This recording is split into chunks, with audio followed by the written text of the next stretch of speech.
Paying for college doesn't have to be a financial nightmare. This week on the Extreme Personal Finance Show.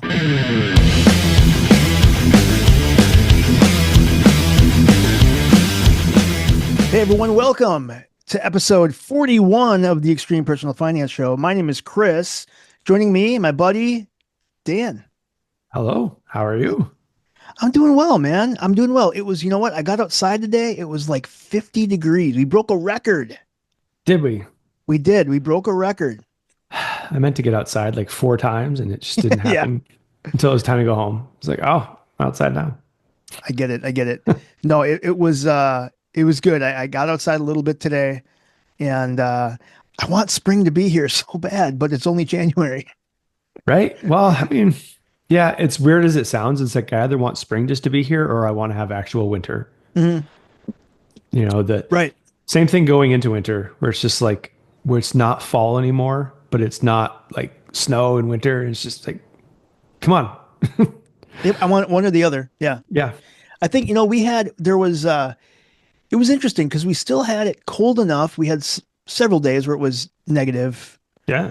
and people got to do, there was pond hockey tournaments, there was, snow carvings and ice carvings, and there's like an ice maze. There's, people got out to get some ice fishing in. And then now the golf course is open to today.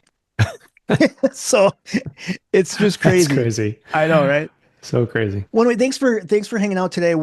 Today we're going to talk about there are ways to cover your continuing education, your college education without drowning in student loans. And so we're going to talk through some of those ways. We're going to talk about maybe some government assistance, some grants, some scholarships. There's, if you serve in the military, there's also some work study programs. There's one that a lot of people don't even realize too, is that, they have some employer tuition assistance programs as well. Right. Absolutely. So let's go And ahead and start. I'm really curious because this is one, again, that you kind of turned me on to a couple of weeks ago. mhm. And that's just if you do serve in your active military, you can leverage the GI Bill. Correct.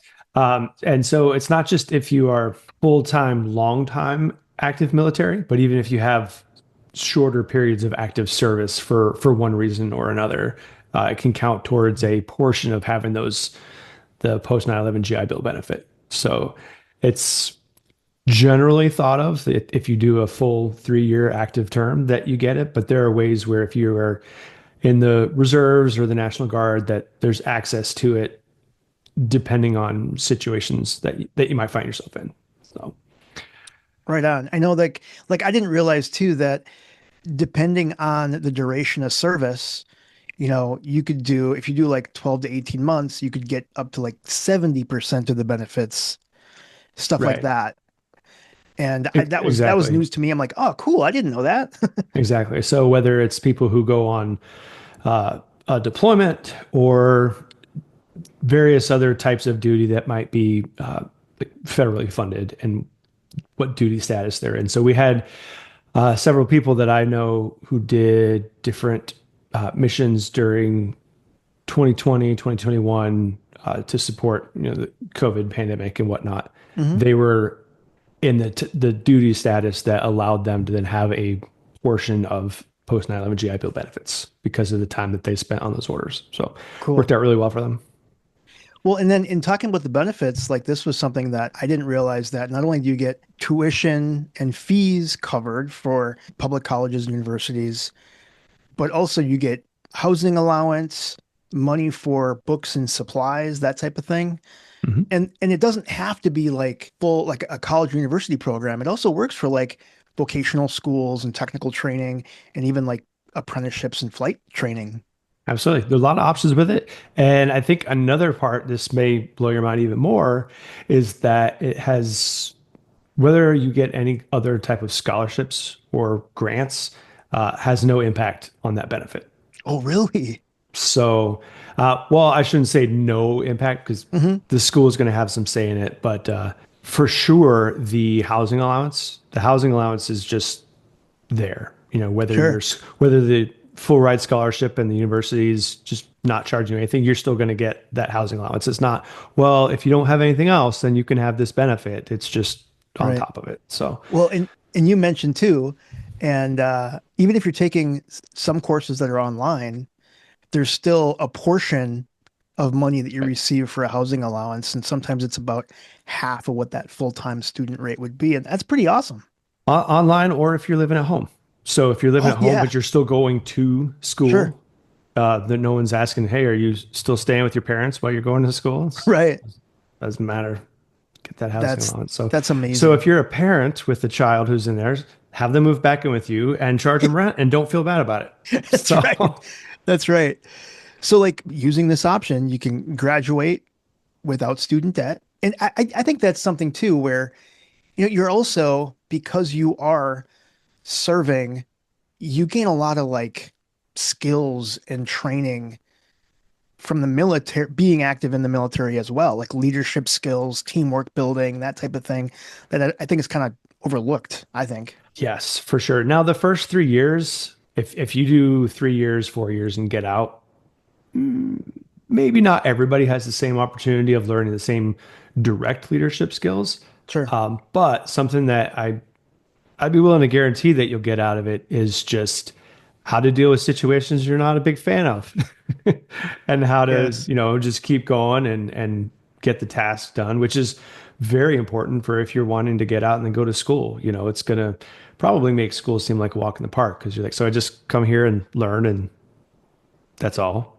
It's like, yeah, Sure. take a test here and there.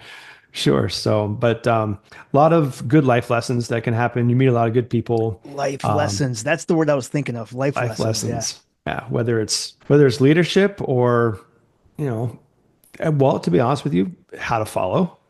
That's an important thing to be able to do too. Even as you go up in responsibility, whether it's in the military or otherwise, right? Hmm.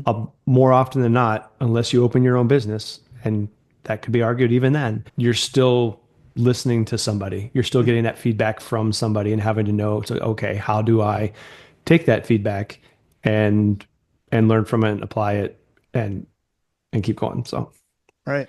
good skills.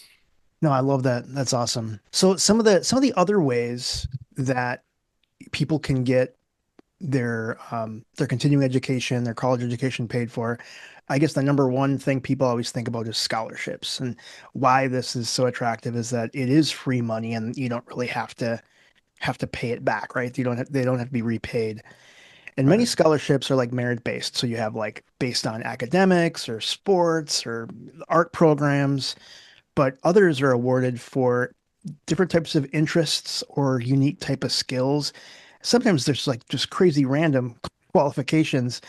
And there are a lot of organizations, and there's even an app called Scholly. I'm going to put a link into it. It's awesome. I remember listening to or watching a Shark Tank episode years ago.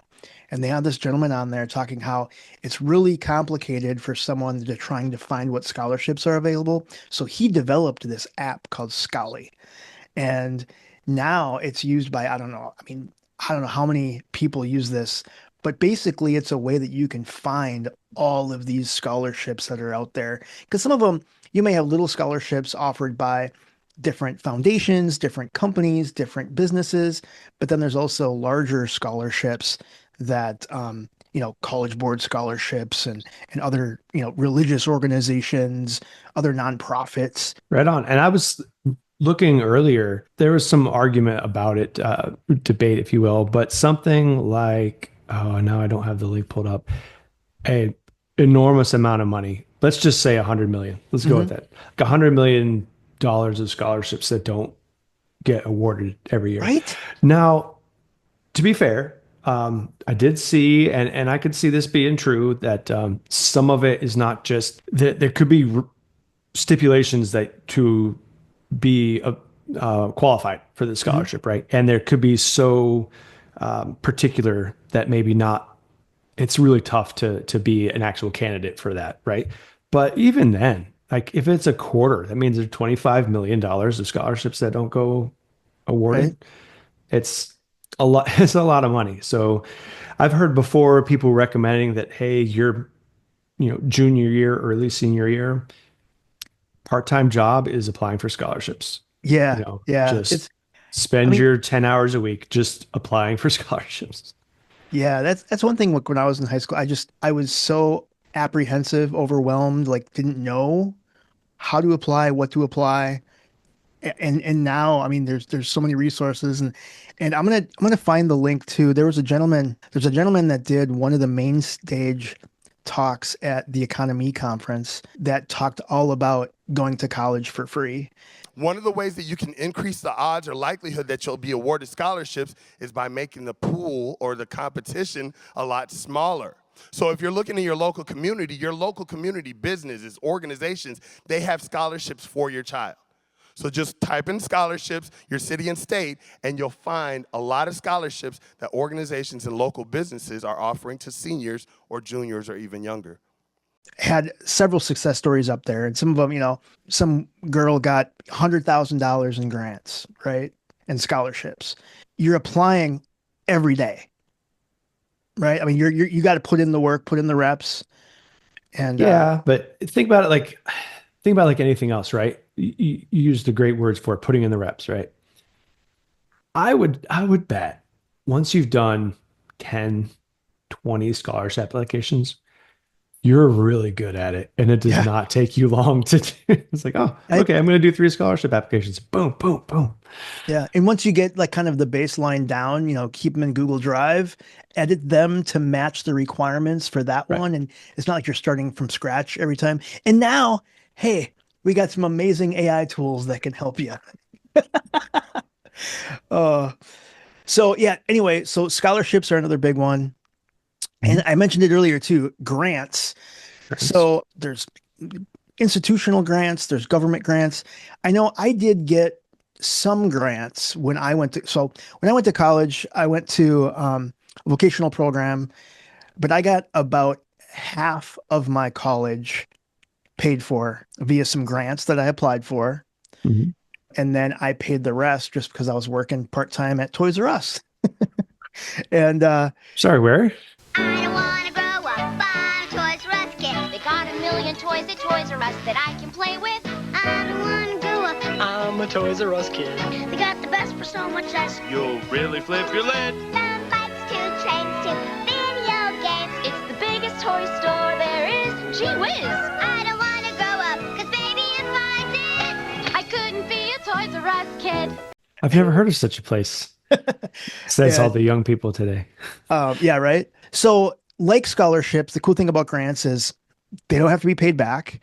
And one of the most popular grants people always hear about is the Pell Grant program or Pell Grant for, depending on the grant, depending on like low income. I don't know exactly if it's specifically for that. I couldn't find the specific like requirements, but it's like $7,300 you can get from a Pell Grant program. There's also some federal supplemental grant programs that allow for aid to lower income.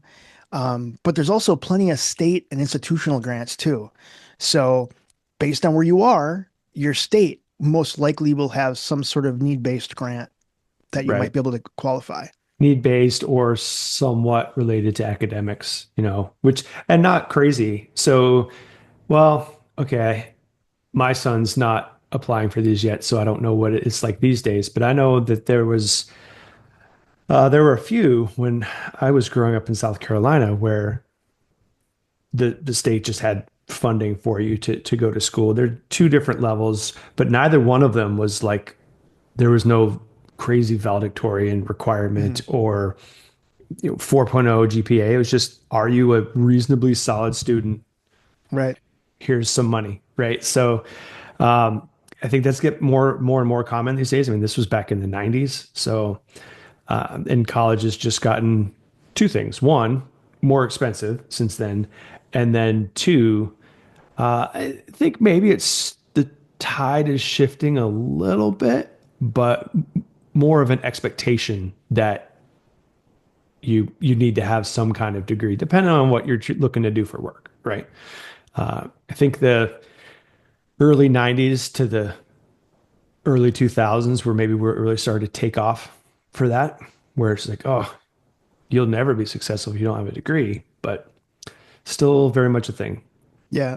Well, I do know that some organizations, even like where I used to work, they've actually removed some of those requirements from some of the job descriptions. And Good. even the one that I applied for, I mean, it said I needed a college degree. I did not have a college degree. So it's not saying that you shouldn't apply. I feel as though that if you can demonstrate that you have the skills and you're a solid employee, you don't always have to meet those requirements. Sure. Um, Yeah. one thing I forgot to mention too about the scholarships is the Minnesota North Star Promise program, and that's new as of just this past school year in the state of Minnesota, where you get free tuition and fees for Minnesota students. The family's adjusted gross income, if it's under 80 grand, then you could get an associate's degree, a technical college program, a certificate program. You could get that paid for via the Minnesota North Star Promise program. So I Very just wanted cool. to toss it in there before I forget. Oh, the reason why I brought up the North Star Promise program, because you still have to fill out the FAFSA, and I just remember going through that with my kids. Dan, is it easier now than it used to be? Like, it just seems filling out the FAFSA was super complicated. I've had to do it. When was the last time I did it? It's been a little while, but I did take a grad program maybe 3, 4 years ago, and it wasn't too bad.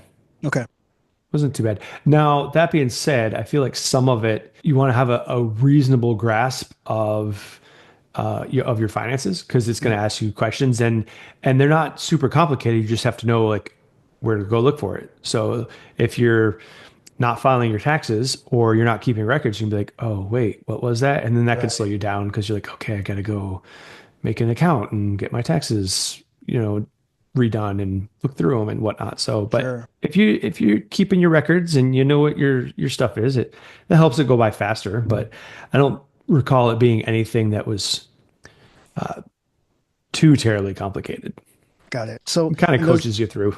right on. I would say those of you that may not be familiar, the FAFSA or FAFSA, the Free Application and Federal Student Aid, it's basically now an online application, and it helps you with those government programs that we were just talking about too. So, and that's the FAFSA. You and or your children would be going to college and getting some sort of assistance.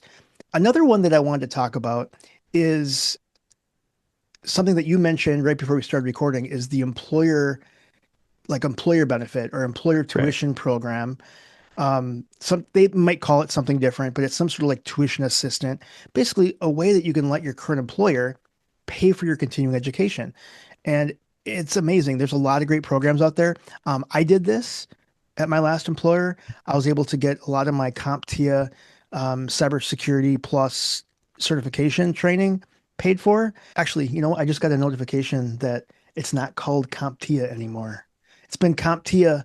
It's like It was been forever. CompTIA It was- forever, but they changed the name like last week.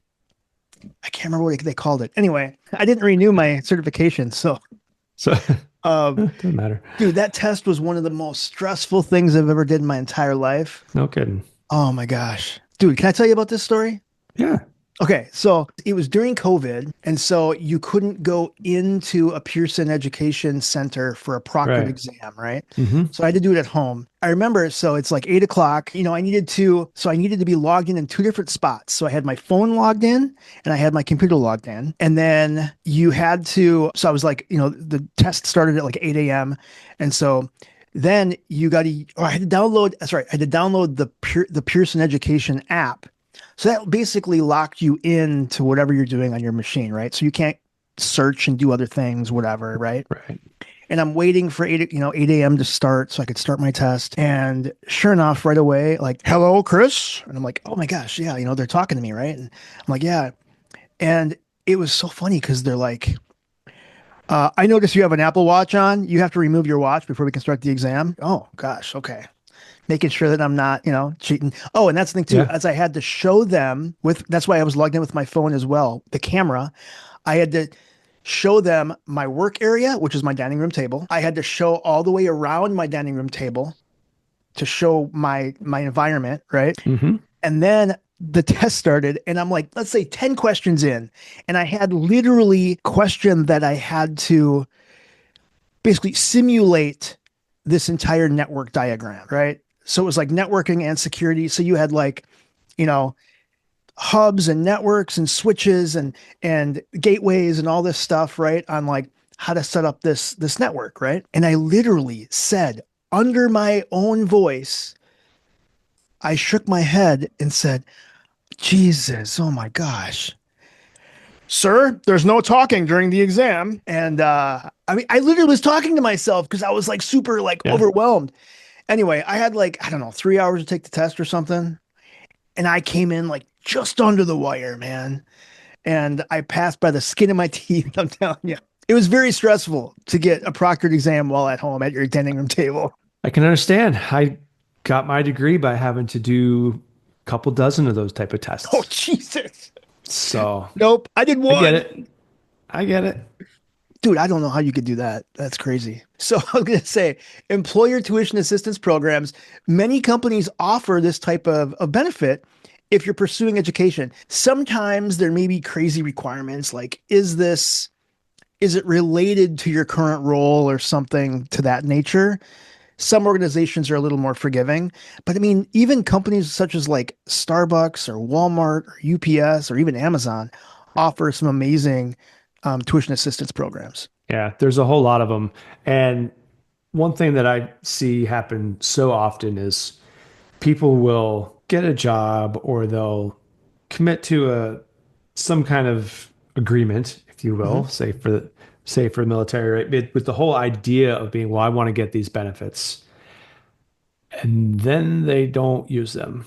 So Oh, sure. anybody listening, it's like, look, if you are working someplace or you have these benefits to you, please take advantage of the ones that you should be taking advantage of. Like if you have enough degrees and you're like, I'm not worried about going to college anymore, sure, great. Don't use that one. Right, right. If you're in a situation where you want to finish school or do some certifications that Chris is talking about or whatever, and you have those opportunities, take what's yours. You know, your employer is factoring that in when they think of how well they're compensating you for your job. And their idea is that, well, we're giving you this benefit. So get your benefits. Yeah. Do the thing. Get the stuff. Yeah, and they might actually have some other training available as well. I know when I left my last employer, they had just added to the benefits package a subscription to Coursera, and you could take any course that you wanted. They had a bunch of Google courses, they had Microsoft, like I could become Microsoft certified. Like they had all these different courses available through Coursera that, I mean, I'm sure a bunch of people didn't even know it was there. Right. Yeah. So yeah, that's awesome. That's awesome. And I know one thing that we sometimes talk about too is, let's not forget, there are other like college savings plans, like a 529 plan, for example. So if you had the foresight be saving for your child for a while, you can use that type of tax advantage account that could help pay for your kids' college as well. Absolutely. Or if you think you might want to go back to school in 5, 6, 10 years, you could save some money for yourself. That, you know what? Valid point. I know I always forget about that, but yes, you could. You absolutely can do that. Yeah. And one thing that I don't necessarily understand too much about, but is like a work study program, like a federal work study program that provides some sort of like part-time job in which it helps pay for like tuition, living expenses. And those are kind of like flexible around your classes. Sometimes they're on campus, but unlike like a regular job, the earnings don't count against the FAFSA when you apply for that financial aid. Are you familiar with like the work study type programs? Not the second part of what you said. Most of the time when I've seen them be advantageous for people, the biggest thing they talk about is if they have an hour and a half between two classes, they can stop in and work for a little bit. So it's on the campus. It's close to, a lot of times it's in whatever school, like if you have a large university and then whatever school's area that they're in on the campus. So they don't have to drive off to another place to work and whatnot. So the flexibility of it and the convenience of it, when I've talked to people, that's the main things that they talk about, is just not having to apply for a job and go out and work an 8-hour shift. They can just go get it a couple hours here, a couple hours there. Right on. So. Yeah. I know that some of the technology companies that I've worked at, that's where some people got their start, right? They were working in the Mac computer lab at University of Wisconsin, Eau Claire or whatever. And next thing you know, they got a startup and they're selling it for millions of dollars. You just never know. It's a nice story. So anyway, so Dan, what are some other ways? I mean, that kind of summed up a handful of ways, but I guess one of the big things that people kind of forget is it's hard, but you can just pay for college. I mean, Sure. I had like half my college paid for, via some grants, but then I also worked for $5.20 an hour and I paid for my classes. Now, granted, I was lucky enough because it was a vocational school. I got to pay per credit literally like every quarter. So it's like I wasn't dumping this huge giant chunk of money. It was like kind of as I go, I could incrementally pay as I went for 18 months or whatever. Right. Well, I think one thing that I see a lot, and maybe this is the ideal way of doing it. It's not the way that I did it. And I would also say the way I did it is not ideal either. So somewhere in between. So there's an associate's degree, a bachelor's degree, master's degree, right? But at least with an associate's and a bachelor's degree, we very often call them a 2-year degree or a 4-year degree. But they're not 2-year degrees and 4-year degrees.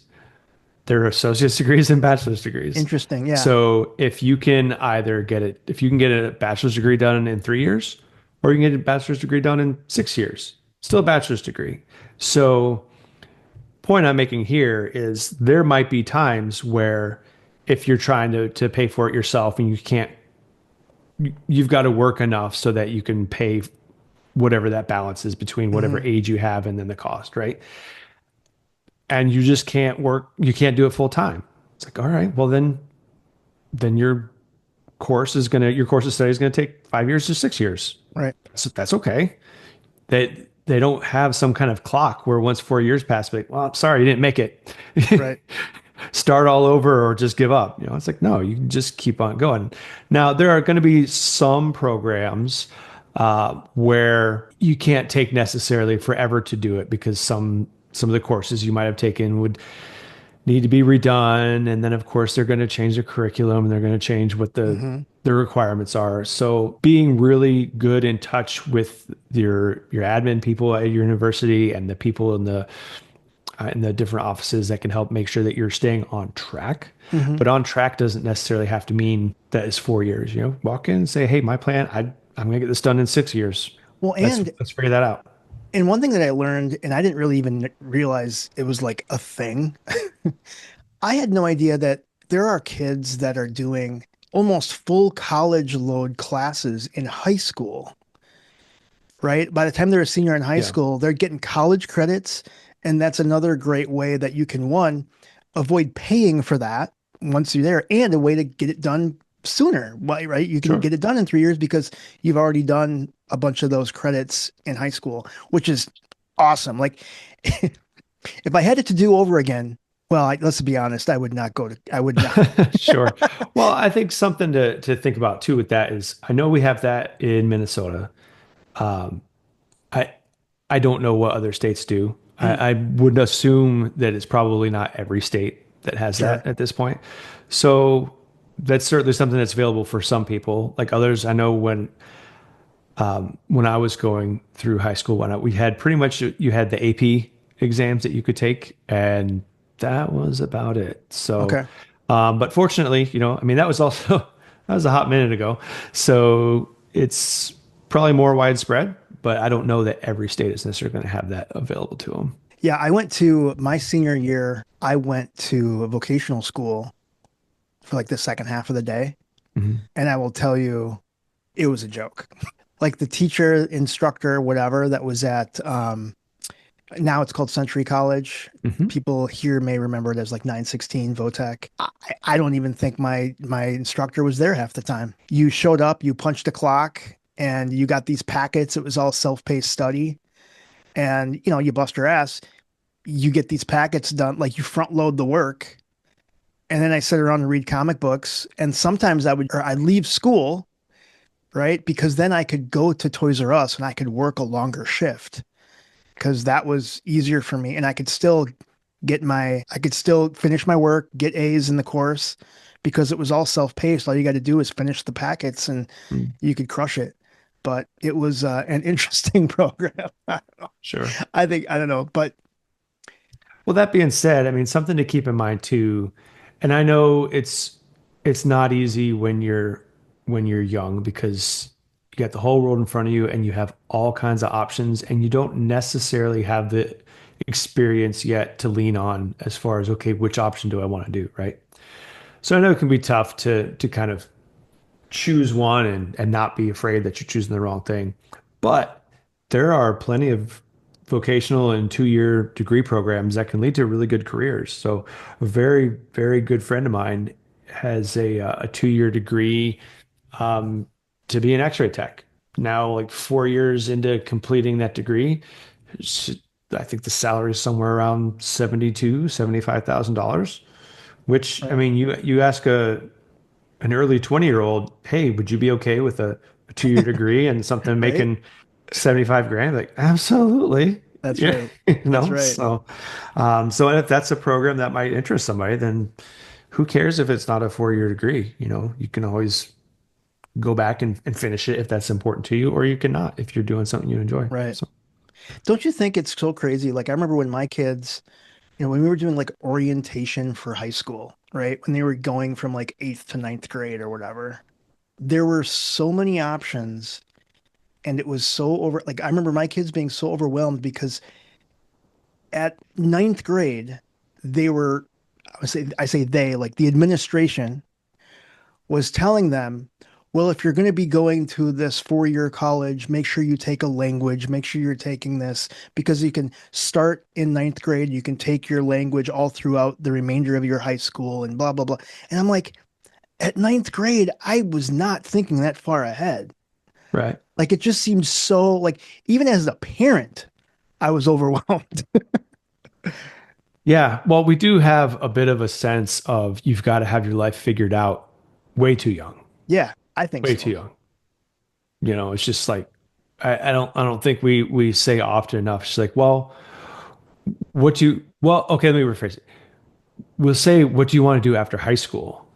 But it's said in such a way as though it's just like, what are you going to do for the rest of your life? As though the thing that you do right after high school is what you have to do for Right, the other forever. 60 years. You know, it's just like, Yeah.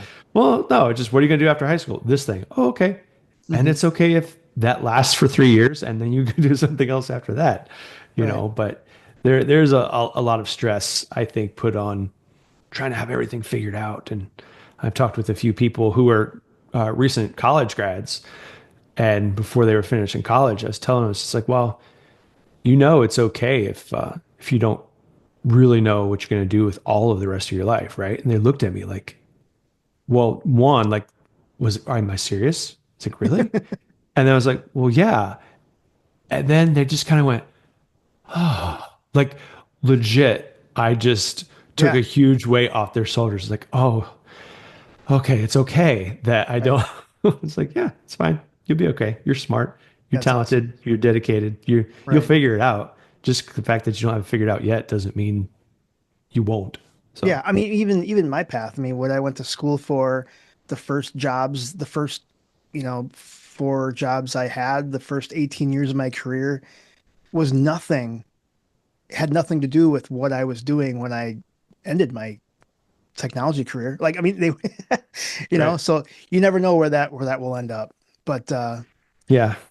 if you focus on some of the options that are out there, we have scholarships, grants, work study, employer assistance programs, government programs, military programs. There's also, you know, like we talked about, like tax advantage savings accounts. There are ways to really slash those college costs for you or your kids, or maybe your nieces and nephews, right? Just let them know that I think what's most important is just the start of some sort of plan and not just like, well, I'm going to take out all of this, all these loans and then figure it out, not knowing what I'm going to do. Because then now Right. you have like 30, 40, $50,000 in debt and you're still not, and you're still figuring it out. Right. Absolutely. So, Yeah. well, Dan, thanks again for hanging, man. My pleasure. It was fun. I want to thank everyone else for listening. We really do appreciate it. Make sure you subscribe, like, follow, and share wherever you get your podcasts. Leave a review on Apple Podcasts. We really would appreciate it. And feel free to subscribe to the Heavy Metal Money newsletter delivered right to your inbox every Friday with tips, tricks, articles on how to take control of your finances. Really do appreciate it. We will see you next time on the Extreme Personal Finance Show. See ya!